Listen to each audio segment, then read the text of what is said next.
Hello everybody, here we are with the next chapter of the Scratch build, and we're going to get the exterior of the building for the most part complete, starting with the front elevation.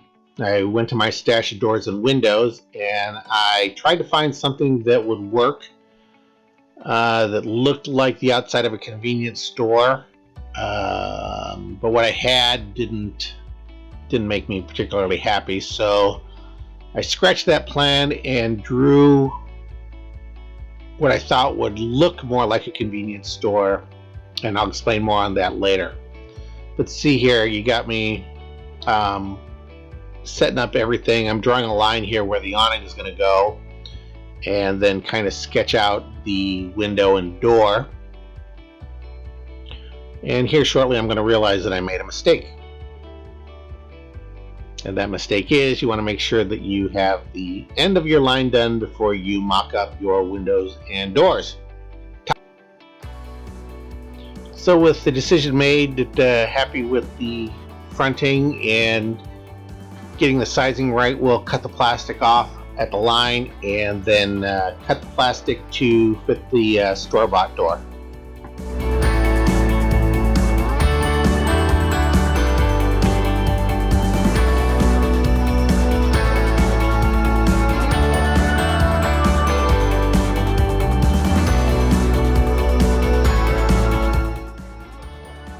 With the opening cut, getting the insert to fit the space is a lot of fiddly work, fine sanding, but eventually we do get that accomplished.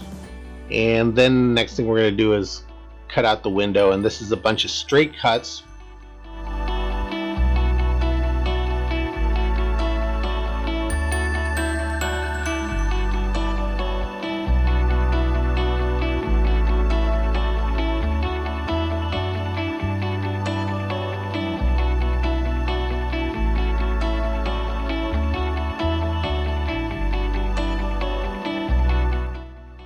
So with the piece crudely cut, you can see that it's a little bit off, and some fine sanding will get that to the correct dimension.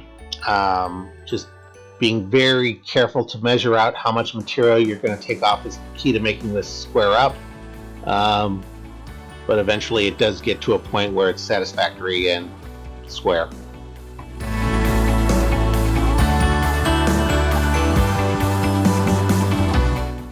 So with the front elevation done, after a few minutes, I took a few minutes to think what the next step would be, and I was going to frame out the window, but ultimately didn't. I'll tell you what I did here in a few minutes later in the video.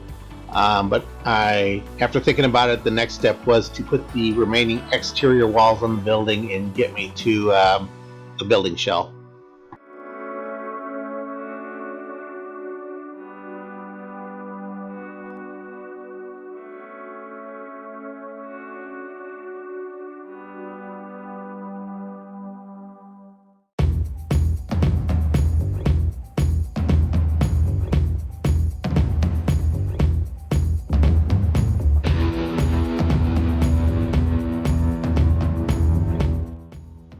Once I had the one side cut to my satisfaction, I doubled up the plastic and used the first piece as a template to cut out the opposite wall.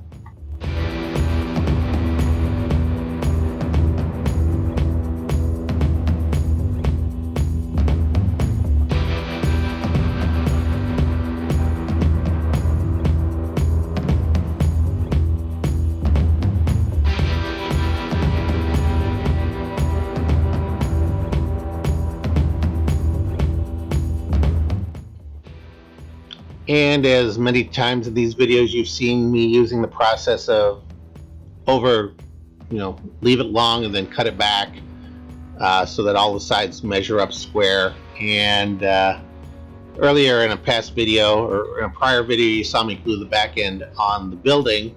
So using the cut pieces as a template, it was a simple matter to measure them off, file them back down so that I get some nice corners, and then mark off the side walls for the appropriate dimension and tack them in place.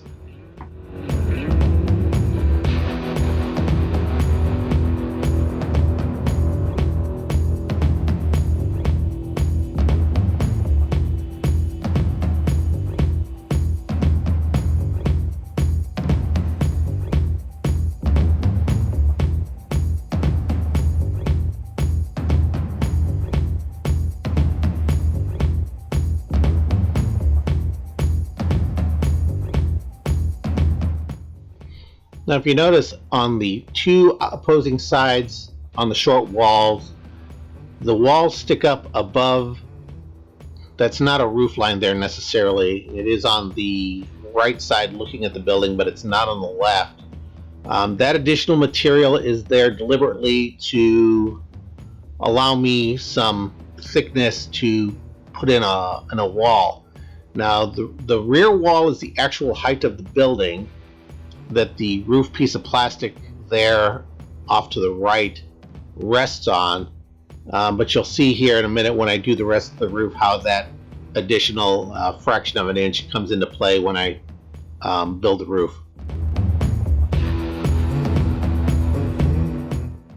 So if you recall from the first video, I had a drawing of what the roof is going to look like that I used as a template to cut out the piece that I'm marking up right now. So here you see me transferring the paper dimensions onto the plastic so that I can work out the different materials at each location. Okay, so this is a roof diagram, and on prototype, this right here is a metal roof, so they at some point added some storage to the back corner of this building.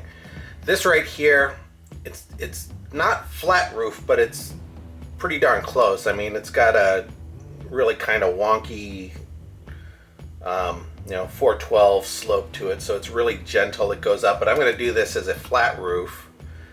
And then right here has a normal pitched roof, and the pitch goes to the top of this from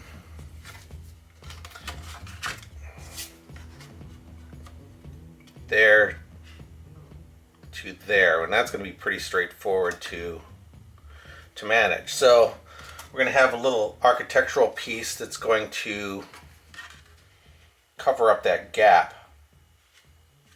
That's the piece that goes slip, slip, slip, and this is the part we did in Corel Draw that I'm going to have to resize today so that this is exact, so from the top to the bottom is exactly 1 inch, and then we'll cut that out, and then just paint this silver. We'll have this black. So what I'm going to do is I'm going to take this square tubing, it's 2mm 080, and I'm going to put a little brace here, and what this will do is between this little lip and this, it'll hold my roof in place while I get all these other pieces cut. And then I'll use this metal, this is a piece of scrap styrene that I had laying around, and I'll adhere that on top of this. And then I'll take another piece of styrene from all the pieces that I've cut out of this menagerie.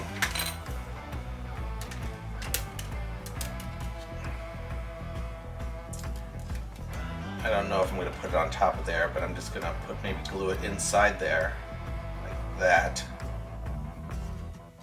It's almost right size. And then it'll give me the perception of a bunch of different varying heights, as if this is some sort of wall that's gone through and inside the building. I haven't been inside this building. I don't know what the rest of this building looks like. I'm only getting a sense of the building. On the front of here, the front doesn't look like this. The door is in the center. It's got 2 small windows. And my philosophy about scratch building, prototype buildings, is that sometimes the prototypes are weird, and they do weird things. And modeling is telling a story, and you're playing to people's perceptions. And most model railroaders, they go out in the world and they use what they see on an everyday basis as their basis for modeling. So whether it looks good or not, it plays to their perception. So if I did something really wonky here and I said, hey, it's the way the prototype looks, they'll go, well, it doesn't look like prototype. It looks like you're hiding something or doing something blah, blah, blah. So I did this window configuration, which is more traditional, and we're going to put I'll show you what I'm going to do. We'll do this as we build, but the plan is we'll cover the windows with banners, and because the front of this building has all sorts of banners just applied all over the place onto the wall. and then we'll put a standard door here, and then it'll look like a convenience store or a gas station, or it'll look more like what people expect these things to look like, because they won't understand the prototype. They won't see pictures of the prototype next to the model. They will see this and they'll make their own judgments about what it is.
In the last scene, you saw me cut half the roof, measuring it off from the right side of the building to the crest, to the peak right there. And then I cut a second piece using the first one as a template. Now, these two sides of the roof, you can see, are not the same size. And by just making the cuts to what's there, you would never know it unless I told you. So the two, you can see now how that extra material on the left hand side comes into play, and the bracket holds everything in place, makes this roof real easy. Taking an extra piece of square plastic and mounting it underneath the taped crown there, and that'll hold everything together neatly while I later in this video make the front and back filler pieces that go in the underneath the whatever that's called, the pitch, to complete the fascia in the front and back, mostly on the back.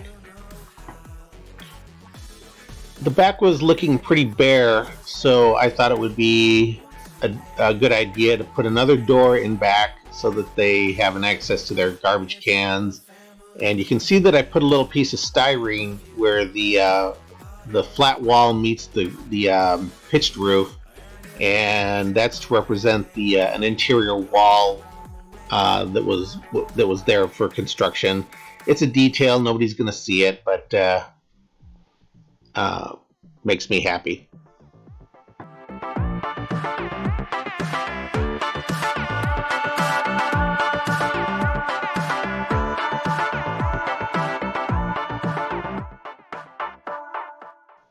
So I cut that little fascia piece that's going to go in the roof section right there, and taking some scrap plastic square, gluing it to the perimeter of each, and I'm going to use that as additional strength in order to adhere that fascia to the roof section. I could have turned it around, used those pieces as a flashing, but I didn't do it that way. Did it the other way because I didn't leave myself enough space on the roof. So using CA, I glued these two pieces together, and once they were tacked solid, I went back and used the silicone glue to add some additional strength, because this is a club project. It will be manhandled, and so wanted to build this thing to last. So when everything was set up and glued firm, I marked the marked that fascia piece to cut off the additional excess material, and it was kind of a pain in the rear end, but again, once everything was scribed, it was a simple matter to go back and take some nippers, nip the plastic off, and then make myself a nice smooth line with the file.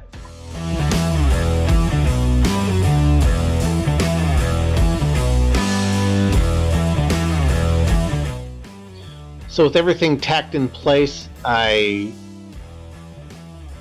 took some plastic square, put it in each of the corners. This was also going to be silicone glued in place in order to add additional strength to the building. Make sure that, again, it's we're building this thing to last and to be handled quite a bit. So for a club layout, that's almost mandatory. And you can see that we now have a building that is 95% complete.